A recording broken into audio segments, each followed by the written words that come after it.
Imagine walking down the street and finding a crisp $100 bill on the sidewalk. Your heart leaps. You grab it, and in that moment, it feels like a gift from the universe. It feels entirely free. Now imagine a different scenario. You're on your couch after a long day. You find a pair of shoes you've wanted for months. $200. Your brain hesitates. That familiar, subtle ache in your chest appears. The psychological pain of paying for something you know you probably shouldn't buy, but then, beneath the checkout button, you see a tiny logo. Pay $50 today. The rest? Later. Zero interest. And just like that, the ache vanishes. The shoes don't feel like a $200 sacrifice anymore. They feel like a $50 steal. Your brain experiences the exact same chemical rush as finding that $100 bill on the sidewalk. But here's the unsettling truth. That feeling is not a financial strategy. It is a psychological trap.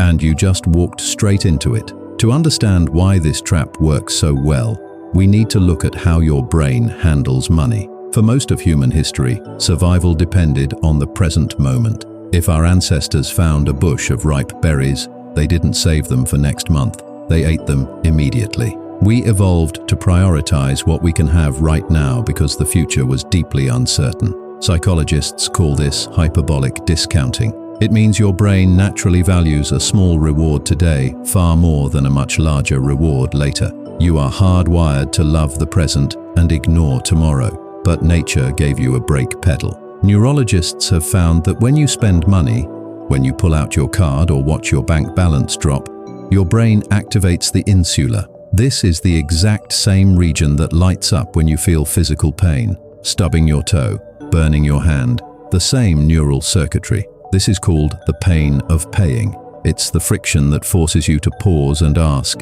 is this thing really worth the pain of losing my hard-earned money? Without it, we would all be broke within a week. Now, here's where it gets interesting. Buy now, pay later. Companies didn't just build a financial service, they engineered a way to bypass your brain's pain center entirely. By taking a large, intimidating price, $200, and shattering it into 4 tiny, painless payments of $50, they effectively anesthetize your insula. Your brain stops processing the purchase as a massive loss.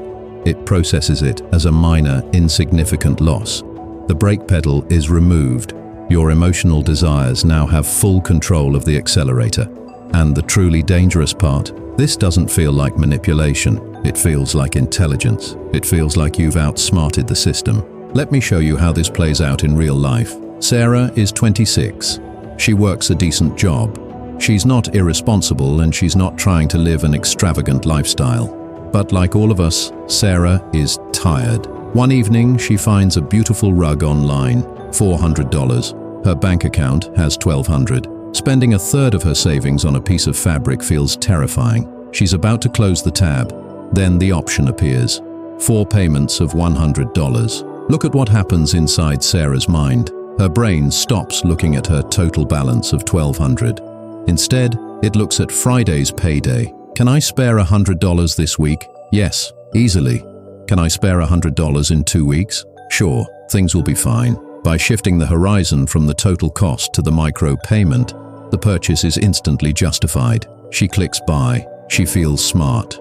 She feels accomplished. What Sarah doesn't realize is that she just signed a contract with her future self, and she didn't check if her future self can actually afford it. A few days later, skincare. 4 payments of $20. Next week, concert tickets. 4 payments of $40. Individually, every single decision feels rational and small, but money doesn't exist in a vacuum. It obeys the laws of math, even when your emotions refuse to. 3 weeks later, Tuesday morning, $100 leaves for the rug.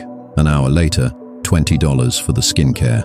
The next day, $40 for the concert tickets. Sarah looks at her bank account and realizes she is short on rent. She didn't make one big, reckless mistake. She made a dozen tiny, invisible choices that aggregated into a financial crisis. This brings us to the core mechanical illusion of buy now, pay later. It fragments your financial reality. Imagine your income as a solid block of marble. When you buy something up front, you slice off a piece, look at what's left, and carve your life accordingly. But buy now, pay later takes a hammer to your future income and smashes it into hundreds of tiny pebbles. When your money is fragmented across different weeks, different apps, different cycles, it becomes cognitively impossible to track your true financial standing. You feel wealthy because your current balance looks high. You've completely forgotten that a dozen invisible hands are already reaching into your next paycheck. This ties into a concept that most people completely misunderstand about wealth. We are taught that wealth is about what we own, the cars, the clothes, the beautifully decorated apartments. But true wealth is something different. Wealth is the money you don't spend. Wealth is the gap between your income and your lifestyle. Wealth is financial margin. Think of margin as the oxygen in your life. When you have margin, if your car breaks down, it's an inconvenience, not a catastrophe. If your job becomes toxic, you have the emotional space to leave because you aren't living paycheck to paycheck. Margin represents safety, peace of mind, and options. It represents time, the ultimate luxury. When you use buy now, pay later, you are selling your future margin to purchase a present illusion. You are borrowing against a version of yourself that hasn't earned the money yet. You're assuming your future self will be healthier, wealthier, and free of emergencies.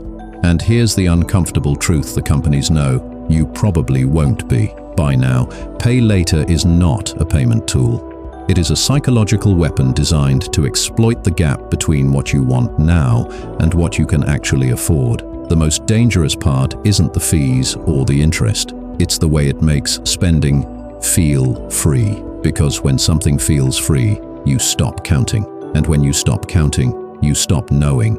And when you stop knowing, you lose control entirely. I explore the psychology of money, wealth, and financial decisions on this channel.